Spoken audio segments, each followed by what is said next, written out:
Last week, we saw Matthew Thunhorst solidify himself as the points leader of the Bootleg Racing League Super Late Model Series with a win at North Wilkesboro, only to announce his departure from championship contention this season due to moving.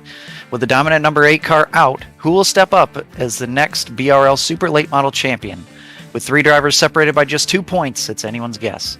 Hello everyone, and welcome to Southern National Motorsports Park in Kenly, North Carolina for Round 6 of Season 18 of the Bootleg Racing League Super Late Model Series, presented by Gargamel's Kitchen. I am Kenny Kibbe. Alongside me in the booth is John Hine, and directing for us tonight is Ryan Seneker. John, Southern National is a fast and challenging track. What can you tell the folks at home about this place?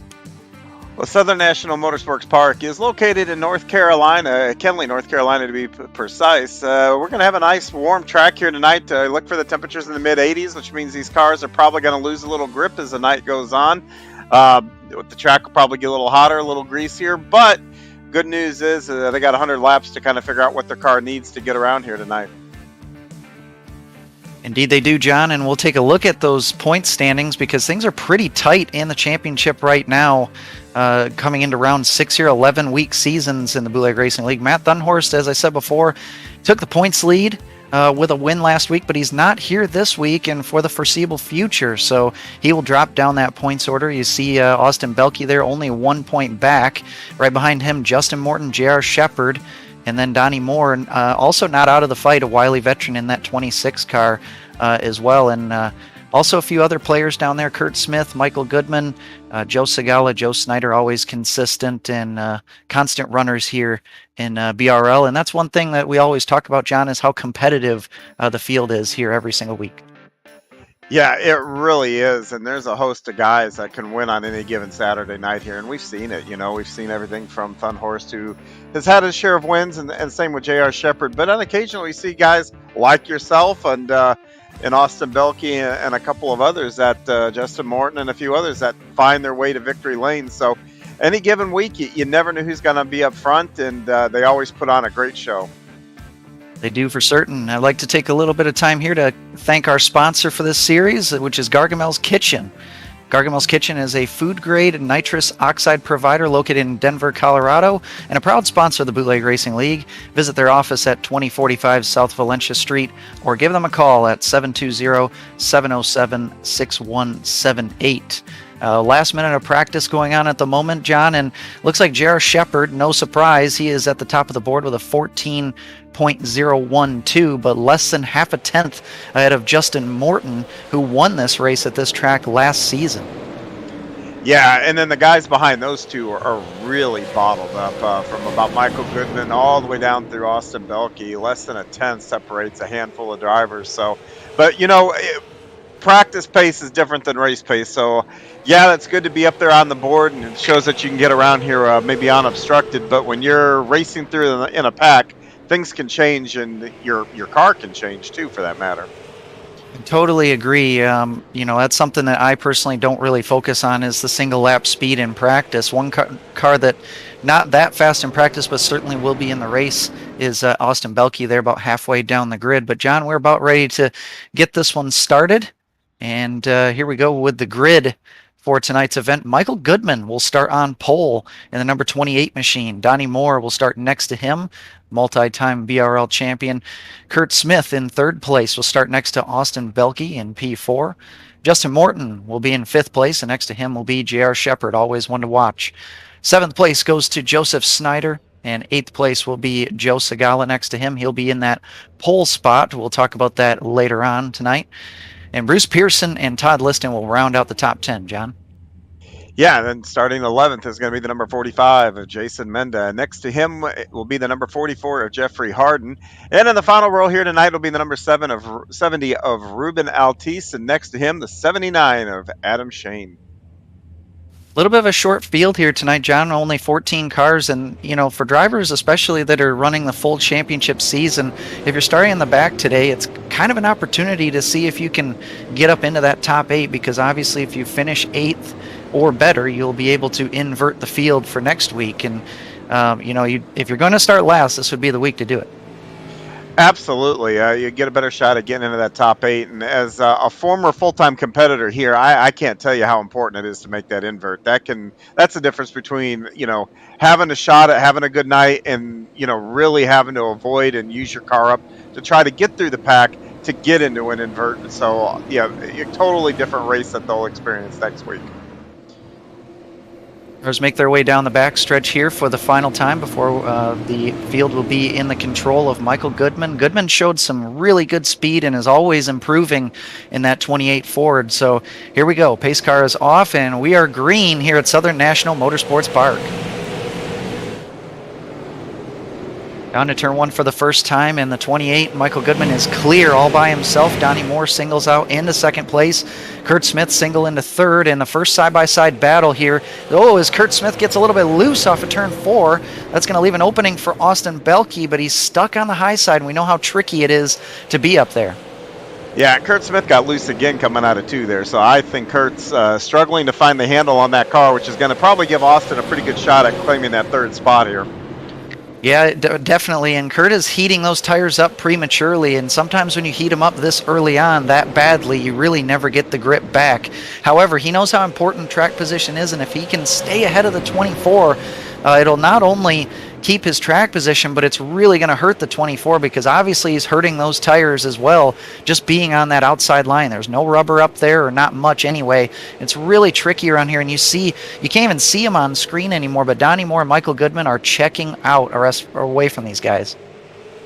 Yeah, and right now we got the side-by-side battle too deep there for those spots. And yeah, I think the guys on the inside are definitely more at a disadvantage as far as tires, because when you go in there to keep your car on the bottom, you've got to turn that wheel more. And when you have those front tires turned more, you're eating those tires up a lot quicker than that guy on the outside. And where that's really going to hurt them is probably from about lap 60 on. Yeah, definitely. And Kurt Smith, I can see his car's a little too yawed out there on corner exit, and he's really turning the car away from Austin. He's loose on the entry, but he's fighting so hard to keep this position. He's really turning down on exit, though. I think he needs to wash up just a little bit more and take a little bit more space away from that Rainbow Warrior paint scheme of Austin Belke. And these drivers still side by side. A little bit of contact, and the 24 is going to go around. Yeah, looked like Kurt just got a little bit loose and went in there a little bit hard there. And then when you're side by side like that on the outside, there's not a whole lot of room for air there. And unfortunately for Austin, around he went. Yeah, you can really tell there as we see an instant replay here. You'll see Kurt, he just overdoes the entry here. He slides up, and he's really just trying to maximize that corner entry, being on the bottom, just trying to dive in a little bit too deep. Gets into the 24. Looks like not really any damage for Austin there, but he is going to lose a bunch of track position, and we know how important that is at Southern National. Looks like Kurt Smith will continue. He'll be in 3rd place. But these guys fighting so hard, it just shows how important the track position is. Yeah, and good news for Austin. You touched on this earlier, a smaller field, but going to Kurt's, when you're on the bottom like that, lap after lap, that guy on the outside, believe it or not, frustration can start to build, or maybe even a little bit of desperation can build, because you've got that guy out there lap after lap, and maybe you just want to send it a little bit further to do anything you can to try to get that advantage to break that log jam. And when you push it a little too far, this is definitely a track that's very line sensitive, and you it's only going to give you so much. You can't really take a whole lot from this track, or it's going to bite you. Yeah, the bottom line here is obviously king, at least when you're riding by yourself. But the tricky thing is so hard to hit your marks, and that painted white line on the bottom is so hard to see. The viewers at home may not even get to see it. It's covered up with rubber, and it really turns to black or kind of blends in with the pavement. But that's the mark you have to hit, and that's the transition mark between the banking and the apron. But it's so tricky and easy to miss that mark, and as the handling on these cars goes away, it's only going to get harder and harder to hit. But here we go. We're going to reset here. Going on to lap 14. Michael Goodman controlling the field. Still, here he goes. He fires off down into turn 1, and look at Donnie Moore, aggressive to get down to the bottom. He knows how important that line is, but he will settle into 2nd here with Justin Morton in 3rd, and I think he's going to get clear, maybe even poke a nose to the outside. Looks like he's going to settle in at the moment behind that ASPCA car, and Jason Menda side by side with Kurt Smith now. Yeah, and Kurt Smith is still on the inside. And, you talked about that line down on the bottom there. That's part of the equation. But to really be fast, you want that car to swing out to the wall on corner exit. Well, you can't do that when there's a guy out there. And that's where the frustration can build, because you really can't get all you can out of the car with somebody right there on your outside door. Definitely, but it looks like you can already see the signs of the wear on Kurt Smith's cars. He's already dropped a couple positions. Jason Menda has popped into the fray here, into the top 4 all of a sudden. A really good restart for the Floridian here, and he's up into 4th, just kind of riding behind Justin Morton. And Jason Menda is kind of a car. Oh, we have a caution on the Speedway. Looks Joseph like it was, Snyder. Joseph Snyder almost saved that 39 car, and this is a really near miss. This could have been a huge wreck. Yeah, and I think if he hadn't almost saved it, it probably would have been that huge wreck. He was able to almost catch it and allow everybody else to kind of make evasive action, but then it just came around on him. After he had a little help there to get that car out of shape, though. I believe that was Bruce Pearson that gave him a little bit of a shot. I think it was, Joe Snyder there. He kind of popped up off the banking, or up the hill a little bit, and that he checked up just a little bit so he could get back down to the complete bottom. As we're riding on board or on the roof of Bruce Pearson here, and that's kind of just all it takes is, when you're all in a train like that, especially after a restart, and you have a car right in front of you. If they check up just a little bit, even if it's not intentional, sometimes contact happens. Yeah, if that car in front of you starts to push, and the whoever's driving that car, if they lift just a little bit or try to ease out of it, so to get the nose back on the planted to the surface. Yeah, the guy behind you can't see that. There's no, tail lights in these cars or anything like that. So you got to eyeball it, and sometimes your reactions are almost impossible to be able to avoid them. It looks like on this restart, J.R. Shepard will be up in 5th place. He was 5th place on the last restart and just kind of settled in there, but he will find himself on the bottom side on this restart, and he'll obviously be looking to take advantage any way he possibly can as the lights are out. Top of the iRacing pace car. Justin Morton will also find himself in 3rd place on the bottom, and Michael Goodman's done a really good job so far. We'll see if he can keep that up. Yeah, Goodman had some pretty good pace in practice, so he is poised to have a good night here. We go around turn 3 and 4 once again, and Michael will fire off immediately. Good jump from the 28 car, and that will give an opportunity here to Justin Morton, who will fire his number 9 underneath Donnie Moore down the backstretch here. They'll go side by side down into 3, and you'll see that 98 car, Different Path Motorsports car, try to take advantage and follow him as well. As there you go, Justin Morton trying to clear for the 2nd spot, and I think he will here in a couple corners, but he does have Goodman right in front of him. That's kind of preventing him from progressing any further. Yeah, and Goodman is, doesn't have anybody really challenge him, so he's able to drive the line he wants to. If you notice, coming up out of the corners, he goes out to the outside and then dives it back in, be able to really arc that car in. That allows him to keep the momentum through the corners and drive it right out the other side. Justin Morton does clear into 2nd place here. J.R. Shepard now side by side with Donnie Moore, and Jason Menda looking to take advantage and follow that 98 car through. And then beyond them, it's Jeffrey Harden, Kurt Smith, Ruben Altis is in the pole spot for next week in that orange number 70 car. You see there the lead is pretty tight now between Justin Morton and Michael Goodman. Remember, Michael Goodman not a winner in this Super Late Model Series for the Bootleg Racing League. Justin Morton, like I said earlier, won this exact race last year. And John, you know all about that. If you can win at a track and come back the next season, you obviously are going to have some confidence. Oh, absolutely. Got a couple wins here when we used to run the SK in this slot, and not here, but at a couple of tracks. I do remember that first trip back to those tracks, man. I felt like I was King Kong. So, yeah, anytime you pull into victory lane, no matter what track it is, no matter what kind of surface it is, yeah, you got the big mo when you come back.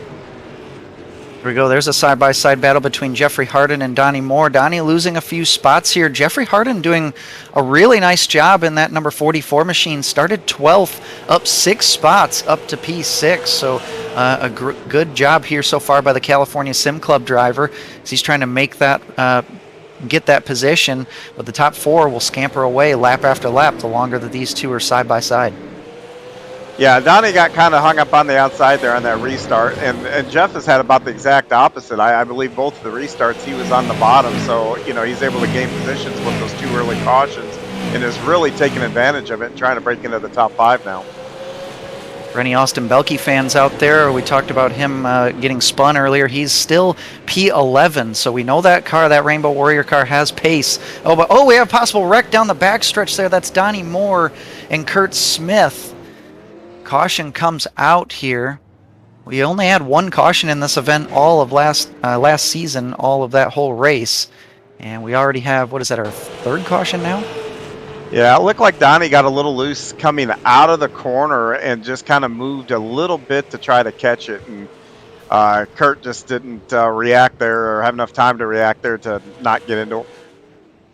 Yeah, I mean, that would have probably just been, if not anything else, it would have been just a surprise to the 6 car. I mean, you can see he gets out of the throttle there. He doesn't really know that's even happening until it's too late. So kind of a shame for both of those drivers. They looked really good early on, but it just goes to show how quickly things can go from really good to really bad. Yeah, and then speaking of Austin, he's moved back up to 9th, so he's just even 1 spot out of getting back into that invert. But crazy thing you said is any Austin Belkey fans. I wasn't aware he had fans, but I'm sure he does. Well, maybe they'll probably just pretend it's Jeff Gordon in that car, and that'll make him a fan. Yeah, maybe so. But we love Austin. He's a VGN member here, and so I'm sure he's got plenty of fans. Yeah, yep. We always like to exchange banter amongst ourselves. It's a fun time here in BRL. But we're doubled up once again. Michael Goodman still leading this race. I want to say this is the most laps he's led in a super late model event here on VGN. It's at least close. Doing a fine job here in the 8-ball motorsports cars. And here's the restart here. Great jump by Justin Morton on the outside. A little bit of contact though, as Goodman's going to clear. That's going to shove the 9 car up the track, and that will open the door for J.R. Shepard. Will try to take advantage, and J.R. might even try to make it 3 wide. No, caution comes out. Oh yeah, a few drivers get tangled up there. Yeah, I think it started with the 70 there. I think he got loose, but we'll have to look at that replay. Yeah, it looks like actually I think Jeffrey Harding kind of washes up into the side of Ruben Altus, and they kind of wreck up in front of the rest of the field. And we'll take a look here at a few other drivers that were involved in it. See drivers try to check up. Joe Snyder gets involved. Austin Belkey actually ended up hitting. There you see him there right at the end of the shot. Ended up hitting the end of the pit wall. Pretty violent collision. Here's the look at it here. Jeffrey just kind of washes up just a little too much into the side of Ruben. They get together, thought they were going to catch it, but then Hardin goes around, and Belkey ends up hitting that inside end of the pit wall. Boy, that looked like Mark Martin at Michigan quite a few years ago. I don't know if you remember that when he slid down pit road and that caught the end there and impaled the car. But Austin looks like he's able to drive away from that. That kind of almost looked like Ruben was trying to arc the corner and just try to move out a little bit to arc it in there, and got into Altis there. And you see Austin just couldn't check up, and boom, impales that inside wall. But luckily, at least he didn't get stuck. We've seen in the past how drivers can sometimes get stuck on those walls and have to go. So I think he might have taken a faster pair, but regardless, he's towards the back of the field. But here we go. Another restart coming up here. We saw a little bit of, looks like the 9 car tried to go maybe a little bit early. Oh, big stack up. Big stack up there, but it looks like they're going to get away with it here as Michael Goodman will clear into the lead. Justin Morton will now fight for that 2nd place. We're approaching the halfway mark here. Michael Goodman still in the lead. J.R. Shepard fighting for that 2nd place over Justin Morton, and Jason Menda hanging in behind them. And all of a sudden, Ruben Altus finds himself into the top 5. Yeah, and I'll tell you, there's basically 6 cars lined up on the bottom. Joe Segala is trying to hang on to that group, but if JR gets around Justin Morton here, he may lose a few spots, because I don't see a spot that he can slot into and get himself back on that bottom. Yeah, I mean, I think bare minimum he could lose a spot to Jason Menda, who's been really strong tonight. But Ruben's starting to lose just a little bit of contact with this group, but if he can fill in that gap, he might be able to get around as well. But, Michael Goodman's got to be loving this side-by-side battle because it gives him a chance to kind of just chill and run his own laps, run his own line like you talked about before. But it also is going to keep hurting the tires of the cars around him. Michael has not had to really push the issue a whole lot, just a few laps earlier on some restarts. Other than that, he's been pretty much by himself. Yeah, and the cautions have really helped him out too. Because you get to reset the field, and then it always takes a lap or two for everybody to kind of get situated. So it helps clicking off laps under caution, plus those couple right after. So they have fallen very well for him tonight, and he's taken advantage of them. Of note, Jeffrey Harden did fall one lap down after that wreck. He is the only driver one lap down, so any more cautions, he will get the free pass. These drivers still side by side, really close fighting between them. Good, clean racing, though, which is obviously the staple of the Bootleg Racing League. But there you go. J.R. Shepard is going to pull ahead. He is almost clear. I think he will clear into turn one. We'll see if he can wrap that bottom. He does, and he can clear up into second place. Now he can take a little intermission here, cool those tires off, and get after the leader. Yeah, he's got half a race, to get it done here. We're working lap 52 here, so yeah, just past halfway, but a good enough time for him to kind of get that car settled back down, get the tires back under him, and then try to make a plan and go get after Goodman here. And if nothing else, Justin Morton at least is able to clear into third place and just kind of settle down. He can now kind of follow J.R. Shepard, and if J.R. decides to battle with Michael Goodman, then Justin will get right back into this fight. So he can kind of just sit back here, maybe learn a thing or two from that 98 car, see what he's doing better or worse, and just take a little bit of time here. Still a lot of racing to go as the top three just ever so slightly pulling away as we're looking at a side-by-side battle here between Bruce Pearson and Donnie Moore. Donnie Moore, this is at the back portion of the top 10, 9th and 10th to be exact, and 8th place right now being held by Joe Sagala. He would start on pole next week. Yeah, Donnie takes the place. The next car for him will be Joe Sagala for that next week's pole position. I'd like to give a shout out to Ruben Altus, though. We saw him get a little bit of contact earlier in one of the cautions, but he has really just kind of tailed onto the back of this group, doing a really nice job in that number 70 kind of Halloween-themed car that he's running. And top 5 run for Ruben. He's got to be pretty content with that so far. Yeah, and he's a former BRL champion. I think he won a SK series a long time ago. I'm used to seeing him in that number 11 car. It's kind of weird to see him in the 70, that bright orange car there. Looking back up towards the lead here, J.R. Shepard's really working the back bumper of Michael Goodman. He's trying to do kind of a diamond maneuver. You see him looking underneath. And this is the problem that you have here at Southern National, is just getting enough drive off the corner. Sometimes the leader will wash up and will give that bottom lane on corner exit and leave that exposed like what Michael's doing. But the problem is when you try to turn underneath, it's just so hard to get the drive off. And as these cars are tightening up as the race wears on, it's only going to get more difficult to get the power down. Yeah, as you're getting the power down, and if you're trying to turn down below, the back end wants to kick out. But JR, number one, JR, what makes him great is he finesses a car better than anybody, I think, in the league. But if you look at JR, how he's entering the corner just a little bit higher than what Goodman is, in the middle of the corner, he starts to almost what we would call in dirt, diamond in the corner. He turns down the hill a little bit, which gives him a little bit of momentum.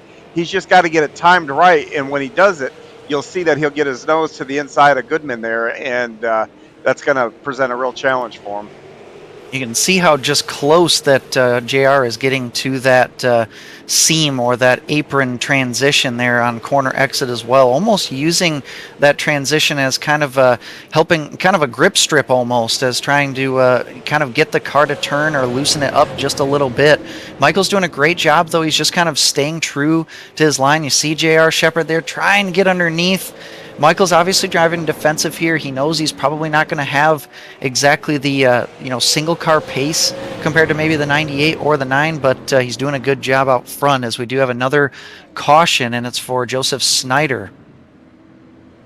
Yeah, he's sitting backwards on the backstretch wall. That's definitely not the way you want to be pointed on the straightaway. Yeah, and it looks like a self spin for the 39, and It collects the 44, Jeffrey Harden, as well. Kenny, that's exactly what you're talking about with that strip, though, and getting below it, though. Yeah, for sure. I mean, it can really help you, but if your car's already de-wedged, or if you're trying to get the power down on exit, the exit when you're turning and really accelerating is not always the time to be getting on that apron. And there's such a fine line. It's so easy to miss your marks here at Southern National. But another thing of note, Adam Shane has disconnected. He is out. He will finish 14th and last tonight. Jeffrey Harden is now down to 3 laps down at the moment. May go more down after that previous wreck there. And Joe Snyder with repairs, he has gone 1 lap down. So 11 cars left on the lead lap, 13 at the moment left in this race, unless Jeffrey does not return. But John, we're almost getting down to the pay window. We got a little over 30 laps to go, and Michael Goodman's still holding on, leading this one. Yeah, and a couple guys that this really benefits, Michael Goodman being one of them, but Justin Morton is the other. He is now going to have that third position inside, and he's going to be able to see Goodman when he fires, which I think gives him a little bit more of an advantage than JR on the outside, because when you're on the outside of a car, you're either trying to listen to when he fires or you're trying to look over, but the guy behind you, behind that leader, can just look ahead and go when he goes. And if he can get his nose inside of JR by the time they're in turn 2 or coming out of turn 2, he might be able to reclaim that second spot. And the other one that had helped, Donnie Moore had just moved into 9th, and he was a little ways behind Joe Segala. Well, that gap now is gone. He's going to be able to start right back up behind where Joe Segala is. Right, and that will be the battle for the pole position starting spot next week. So that'll obviously help him. A few other drivers that were towards the back, they're trying to make up spots. Austin Belke, he's in 7th. He'll be on the bottom as well. And Ruben Altus, he'll be on the bottom starting in 5th place here. But great point, John, there. Talking about possibly the advantage here for Justin Morton. We'll see, though, how good of a jump Michael Goodman gets this time. It was a little bit of a struggle last restart. He gets a good jump, cuts down the track quite a bit. He's not going to have a great angle into turn 1. He's going to get away with it so far. J.R. Shepard, though, hanging on top. And if there's one thing I know about J.R. is that no matter what position he is put in on the racetrack, he has zero give up, and he has all the fight left in him. Yeah, and the fact that he's so smooth, he can actually get a rhythm up top there, and he's probably got 2 or 3 laps, maybe even 4 or 5 for JR before he probably has to give up on that top side. But look at that. The 9 goes up top with him here. That is an interesting move, but these guys are staying committed to it, and that's just how much Justin trusts that 98 car. Ooh, you see the 45, Jason Menda, get a little bit loose behind this group of 3. As you see Michael is just not quite washing up the track quite enough, and that's going to really choke off his exit, and J.R. Shepard clears into the lead. But it took him a while, a lot of battling that the Different Path Motorsports driver has had to do to get up to the point. Yeah, and with Goodman now on the bottom, that really is tough because you've touched on it. Your tires are a little more worn, so coming off the corner, it's trickier to get that power down with that wheel turn, trying to stay off the guy to your outside, and it just chokes off, like you said, any kind of momentum you can have down the straightaway. Yeah, it's such a fine line, and a lot of times what you have to do, and it's really an art form, is you have to wash up the track exactly as far as the driver on the outside will allow you. And that's really hard to do, especially if you don't have triple monitors or VR where you can kind of look around inside the car. It's hard to tell how much space you're being given out there, so it's really tough to trust the driver on the outside as well. But here we go. We have a battle going on here. It's kind of a train going on behind Michael Goodman. First side-by-side battle is Kurt Smith and Todd Liston. That's actually for the pole spot for next week. Kurt Smith will take that. And like you said, John, before that restart, Donnie Moore restarted in 9th. He's up to 7th. Yeah, being on that inside, he took advantage of it, was able to gain a couple spots and put him well within the invert area. So good for him. Jason Menda taking a look underneath of Michael Goodman there, nearly kind of dove it in there, but kind of backed out of that move. And Michael Goodman, you can tell he's just really fighting the handling on that race car, trying to salvage as good of a finish as he can here. He's got a train of drivers behind him, and Jason's no slouch. He's been quick all night long, just looking for that final podium spot. Yeah, and a heck of a battle behind them, too, between Altus and Belke. Now, Austin's had a nice recovery after a couple of issues here early on, but he's back up well within the invert area, but I don't think he's done where he's at. I think he wants more. Yeah, and remember, Austin comes into the championship here second place, and as they stand right now, he would lose that championship lead, and actually it would end up being a tie between Justin Morton and J.R. Shepard if they were to finish as they are right now. You see Austin Belke there on the inside of Ruben Altis here. This is for the 5th place. Ruben comes down the track, maybe a little bit of contact into the outside wall, but it looks like Austin will clear. Oh, and a little bit of contact between Altis and Moore, and they check up behind, and that's going to be a caution because Kurt Smith and Todd Liston just nowhere to go. You got to feel for those two drivers because they really had nothing to do with that incident. No, and he was on the outside there. Altis was on the inside, and that's where the first bit of contact between him and Belke started, is because Altis was trying to hold him down a little bit rather than swing out naturally.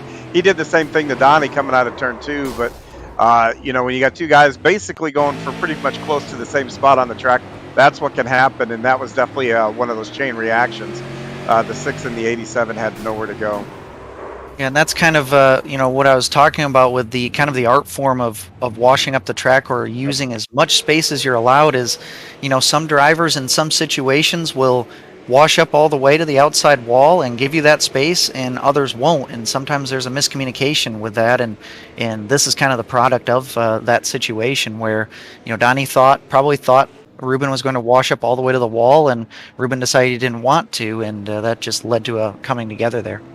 Yeah, and I always, if you're on the outside and you want to do that, that's your right to hold somebody down. Now, Ruben didn't do anything wrong with trying to hold him down here, but when you do that, you take the risk that guy is not going to expect you to do that, or expect that he's going to have more room. And here on the asphalt side of things, iRacing anyway, when two cars touch like that, usually some bad things happen. Yeah, I mean, me personally, when I'm on the outside, I try to go up as close to the wall as possible, and so it would allow me to get a good arc into the next corner. I do, if I'm going to pinch somebody, I pinch during the corner from like entry to middle. But regardless, we're going to have another restart here with just 11 laps to go when we go green. And, J.R. Shepard took the lead from the high side. There's nothing saying that the same can't happen here with Justin Morton, as he will start in second place here. J.R. Shepard's so good on restarts, though, as he lights them up. A little bit of tire spin from the 98.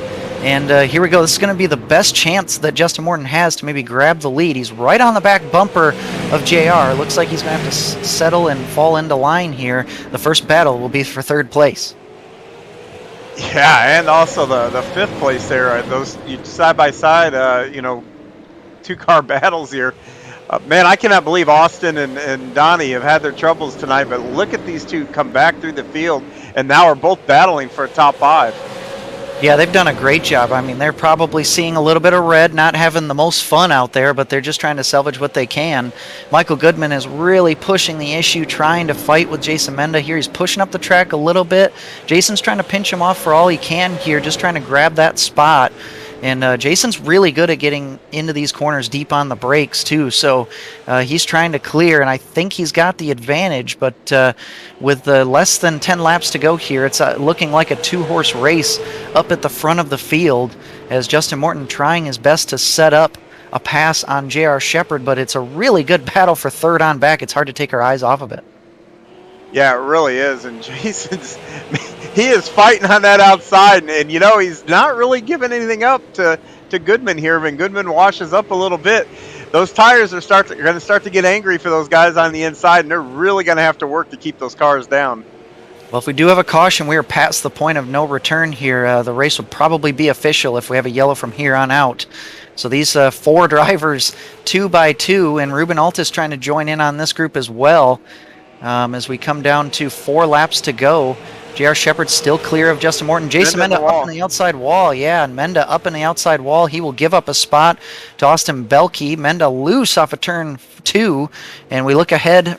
Looking ahead towards the lead with J.R. Shepard there for a second there, as Jason Menda just trying to salvage what he can here with 3 laps to go. Belke looking for a podium spot, but we'll take a look here towards the leaders with 2 laps to go. Starting in a few seconds, can Justin Morton make any moves?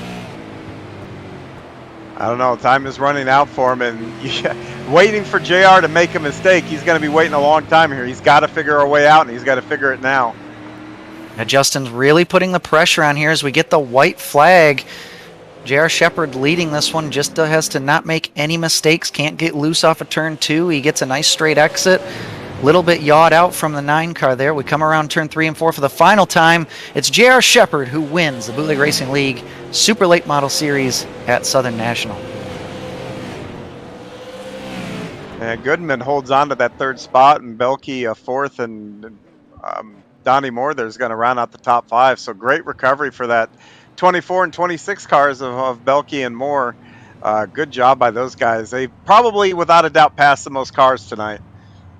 Yeah, and I'm kind of glad that we'll be talking to Michael Goodman last, because he's going to need to take some time to catch his breath. Absolutely. We have the finishing order on the screen right now. We have J.R. Shepard, tonight's winner. A great battle between him and the rest of the field. Justin Morton had a great effort tonight as well in 2nd place. Michael Goodman, tonight's pole sitter, led quite a few laps tonight, able to stay on the podium at least, took advantage of that good track position early on. Austin Belkey, looks like a boring race when you look at the scoreboard. Started 4th, finished 4th, but it was anything but. Same for Donnie Moore, 2nd place starting spot for him, finishes 5th. Jason Menda will end up 6th. Ruben Altus 7th. Joe Segala will be on pole next week. He finishes 8th. Todd Liston ends up 9th, and Bruce Pearson ends up 10th.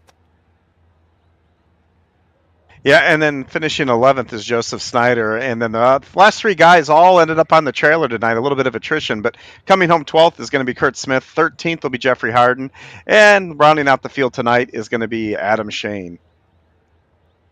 Well, before we get to talk to our winner or podium finishers, John, what do you think of that race? I mean, there was a lot more cautions this time around than there was last season. There was only 1 in this race last season. What do you think made the difference?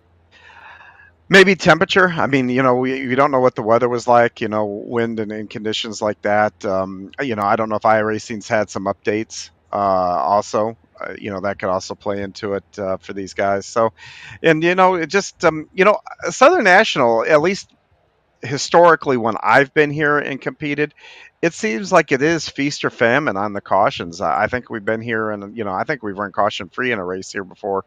And like the next time I remember coming back, felt like we couldn't make but 5 laps at a time without a caution. So it is really hard to say. It's just, maybe it's a full moon. It could be a plethora of things.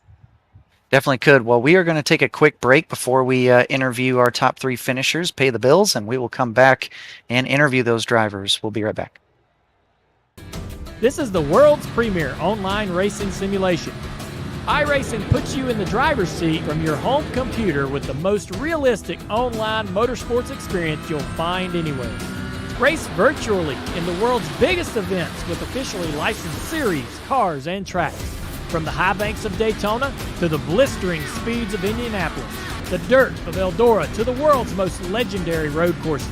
It's all here, and with more than 180,000 people just like you already driving, you'll always have someone to race. Ready to get behind the wheel? Sign up at iRacing.com to get started.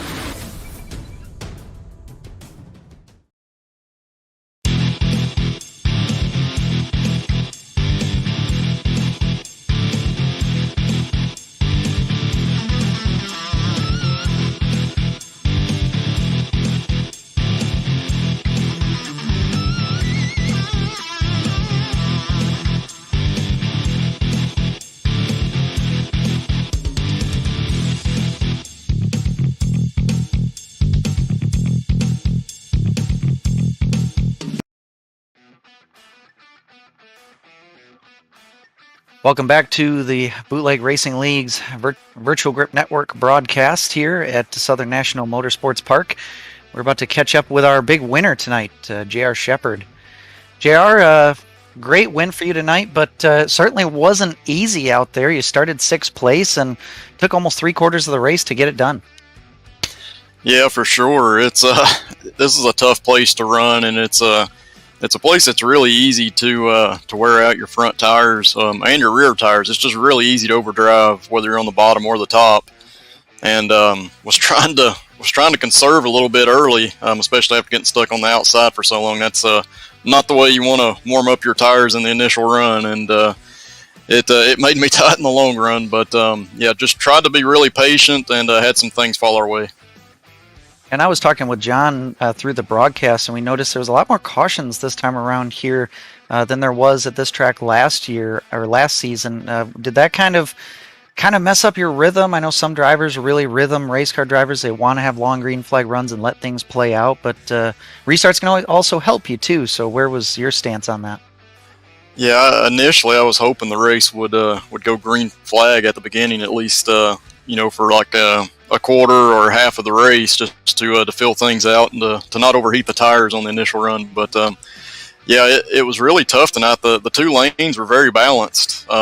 Sometimes that's the case here depending on the car, but a lot of times the bottom's got a lot of grip if you can run right around where the apron is and kind of touch the apron with your left side just a little bit. But tonight the two lanes were pretty even, and I think that kind of made guys want to overdrive the corner a little bit when they had somebody on the outside, so that probably led to some of the extra cautions.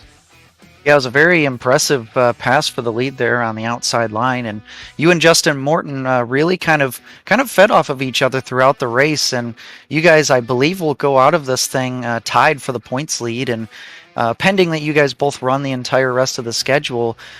What's it like kind of being in a championship fight here with a driver like Justin when you're this far into the season going in tied where every point's going to matter? Yeah, it's not easy at all. There's guys in here that are so good. You look at tonight, I think Michael Goodman had his best race in the super late models to date. So each and every week these guys are getting better and better. So it's not just Justin. There's other guys that you're having to race hard with, and those are potentially guys that can take points away from you. So it's really tough. But the big thing is you got to find some way to be patient and not overdrive your vehicle. If you can do that, you got a very good shot at coming out on top. But it's going to be hard. We're going to some tough tracks moving forward. Well, JR, it was a textbook victory for you once again in the 98 car. Who would you like to thank for the victory tonight? Just thanks to the Bootleg Racing League for giving us a place on Friday and Saturday nights to race.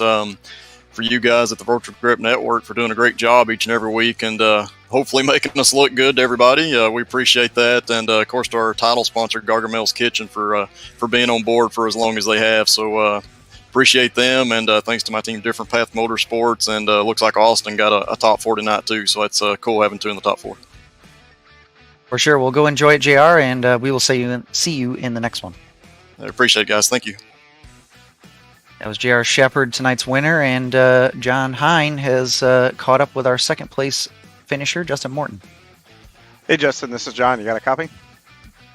Yes, sir. Well, bud, interesting race, a little back and forth there. It looked like a couple lanes were both kind of working. You could hang out of that outside there, but came up one short tonight. What more did you need to catch that 98 car? I think I needed to nail that. Well, I did nail that one restart. I thought I was finally going to be able to do it, and then we had a little contact, and it's just short track racing. It happened. But I was about to make a second move on him on a mic. I think that probably would have been the move to get it done, but there was a caution that kind of ended that. I had a feeling whoever was going to be in front, like track position wise at the lead, it was either going to be me or JR. Whoever was at the front first was going to have that. And I think JR proved that. It was you could use that outside at the start of a run or on a restart, but once your tires started building up pressures and everything, it's just too tight up there. Well, Kenny had touched on it during the broadcast that we had a few more cautions tonight compared to other. Did the cars feel different than the last time you guys were here? Was there a little more difficulty on corner exit or entrance or something like that? Yeah, the car was snug on entry, and if you jumped on the throttle a little too hard, it would snap off exit. Also want to bring up something. I want to apologize for anybody that was involved in my screw up on that restart. I just mistimed my jump on trying to get around Goodman, and yeah, just screwed up there. Yeah, we saw that. Stacked up. I don't think anybody got wrecked, but yeah, that can happen here, and happens to the best of us, Justin. Don't worry about it. But yeah, it just like I said, it looked a little bit like a little tougher sledding than what we normally have when we come out here. But great run overall, good points night for you. Who would you like to give a shout out to? I like to thank my team, Total Downforce Racing, Pixel Dust for the awesome paint, Gargamel's Kitchen for sponsoring the league, and Wolf for running this awesome league, and the great group of guys that run with us. And thank you guys for doing the broadcasting. You do a great job. Well, thank you again, and congratulations on a great run here tonight. That's Justin Morton, our second place finisher. And last but definitely not least, we'll bring in Mike Goodman. Mike, fantastic run for you, man. You led 70 laps tonight. What are the emotions like right now? Emotions are pretty high right now. I'm extremely happy with the way I raced tonight. The last two times this season, when I started first, it just turned out to be a dismal race, and this was the first time I'd been able to put it together. But it was definitely intense. My heart was beating, and just knowing that I had JR and Justin around me and stuff like that I felt that I didn't belong up there. Put it this way. I mean, those guys are that good. Is that it was definitely foreign to me. Well, everybody has their first time racing up front, but I know that I've started to notice you more and more. You're gradually working your way up the running order every single week. It seems like more often we're seeing that yellow car up towards the front. What do you think is the difference maker right now? Just maybe more experience? Definitely more experience with the tracks, and I'm starting to learn tire management. I'm starting to be a lot more smoother going into the turns and smoother coming off the turns. Not trying to burn the tires off in the middle of the turns. So that's what has been the big difference, or that's what I've been trying to achieve every single race. Well, it sounds like you're a student of the game, and there's nothing but success ahead for you, my friend. But before we go, we're looking ahead to Oxford Plains, and that's a track that a lot of drivers are just absolutely dreading. What's your feelings about that track, which is arguably going to be the toughest to make passes at? What if I told you I don't think I ever raced there before? Well, I'd tell you you're in for a treat. Well, that's good to know. Maybe I'll have to find something to do next Saturday night. Keep her to the bottom, and I think you'll be okay, Mike. Thanks, Kenny. But one last thing, too, before we go. Is there anybody you'd like to thank for this run? Another podium. It's been great talking to you. Who'd you like to thank?